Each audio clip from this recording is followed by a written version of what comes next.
Welcome to Penrose Learning, where we make understanding easy. You start by powering the pen and preparing the laptop. Turn the pen on, confirm a fresh battery or charge level, and enable Bluetooth on your laptop. This establishes the radio link. Once Bluetooth is live, make sure your laptop's Bluetooth is discoverable.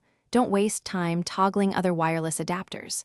Keep the pen and laptop close, roughly within 3 meters, and close apps that can hijack input. This reduces pairing failures and speeds the next steps.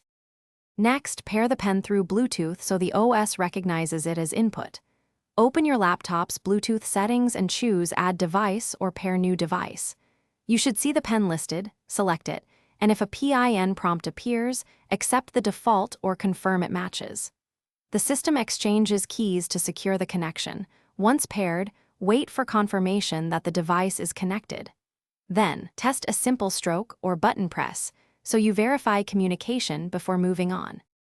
Finally, configure drivers and calibrate so the pen behaves correctly.